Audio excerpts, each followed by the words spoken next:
guys, how are you? Nakita niyo na ang aking pwesto. Ganda ba? Dito tayo. Upo sa harap ng sunrise.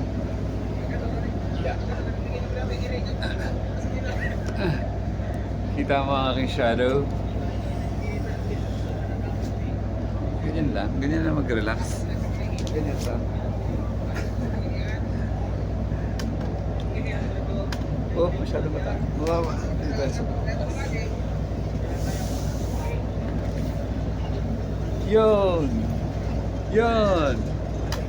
Kamusta naman kayo dyan? Dito po tayo sa... Anong lugar to? Matnog. Dito po sa Matnog, dito po kami tatawid. Tatawid po kami papuntang Allen Port. Papuntang Visayas. Yan. Ang tindi. Balis kami ng Friday ng tanghali. Alas 12. Tapos, nakarating kami dito. Ngayon pa lang siya paalis. Ngayon ay Sabado. Ngayon ay Linggo na. Sunday ng umaga, sumisikat ang araw. Ayos ba sa inyo yung ganitong live? Sarap dito. Makakatulog ako dito.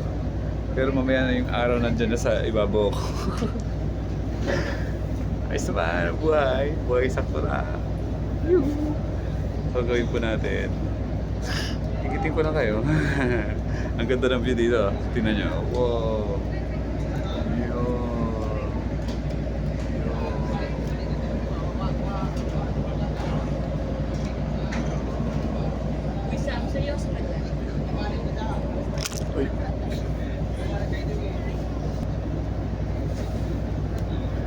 Okay, last 9 minutes, last 8 minutes, last 8 minutes. Ayan na.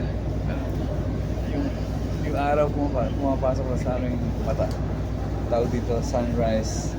Sunrise. Yun ang healthy araw kasi hindi siya nakakasunog ng balat. Yung sunrise pala. Gusto ko na matulog dito. Bigyan niyo ako ng 10 minutes. Gusto ko mag-relax. Maya mag-picture. Nakakapagod ang biyahe. Imagine mo. Dahil sa dami ng mga sitwasyon, umabot po ng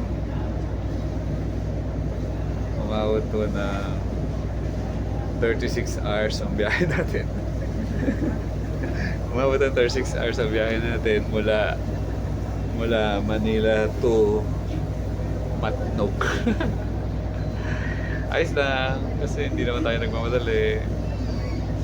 So sana makapag-vlog ulit ako sa Allen. Okay lang, tawid na rin ako dito pero ano pa rin, nakaka-excite pa rin. Kasi alam mo, namamasyal ka at nagagala lang. So, isa sa mga ginagawa dito sa barko, mamaya kakain daw ng noodles. So, ang gagawin po natin, discuss lang konti bakit kailangan tayo ay mag-bakasyon once in a while. Kasi nga, talagang lahat ng tao ay alam niyo yung law of familiarity. Pag ikaw nakasanayan mo na yung isang lugar, parang nawawalan ka na ng excitement.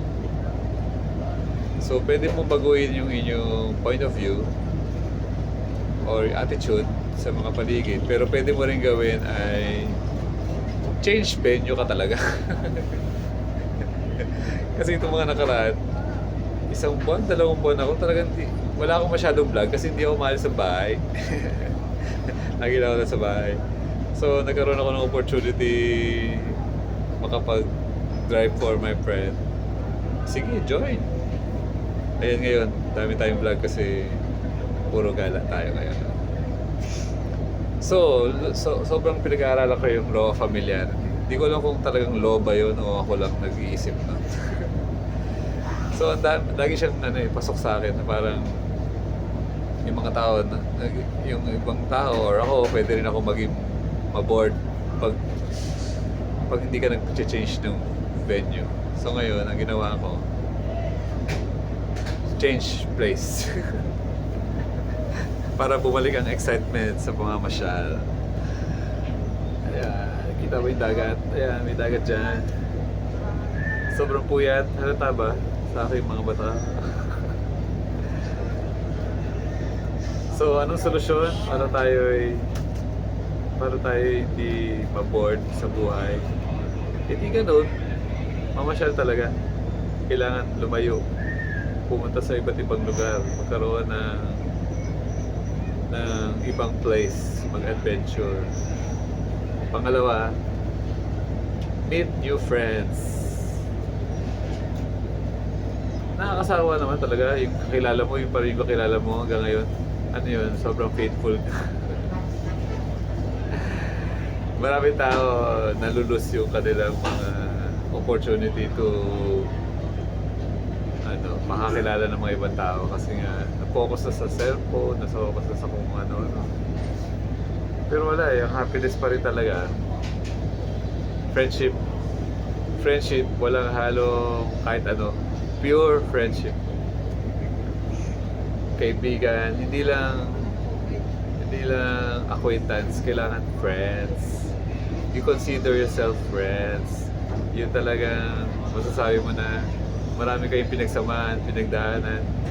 Itigil nyo na nga yung kaka-message, nakakasawa na yung message sa cellphone, messenger.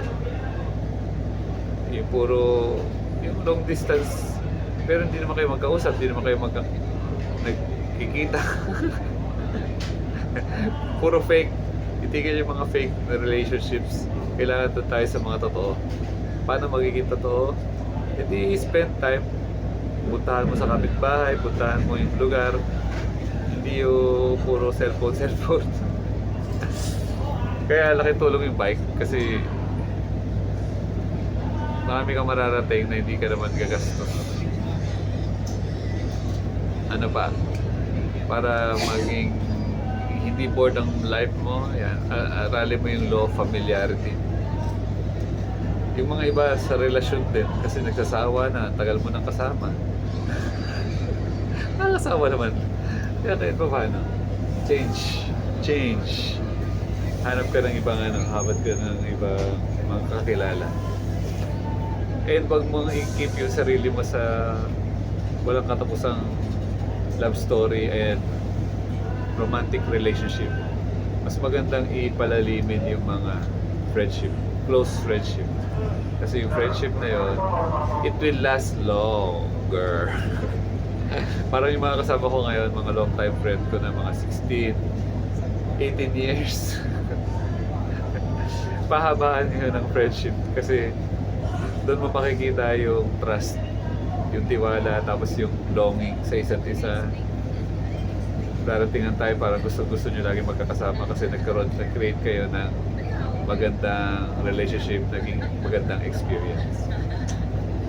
So, yun siya. Enjoy lang. Huwag kalimutan po ang Buhay Sakto. Buhay Sakto po tayo. Malaya, masaya, at saya. Bago lahat, inhale muna tayo. Inhale. Exhale. Lapit nang umalis yung barko. Inhale. Exhale. One more. Inhale. Exhale. Relax. Inhale. Exhale. Yo. 1 minute pa. Sa'yo naman dito mo, makakatulog ako dito. Makakatulog ako dito. Okay. Good night.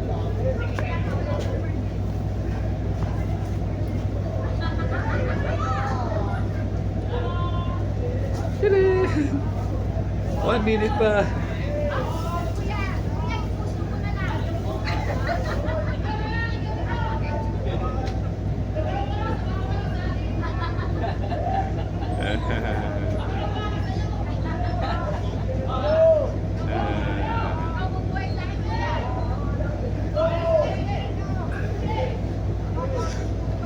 buhay sakto. Mahal ko kayong lahat. Enjoy life. Enjoy living sakto life. Mahal ko kayong lahat. Lagi lang tayong malaya, masaya, at payapa.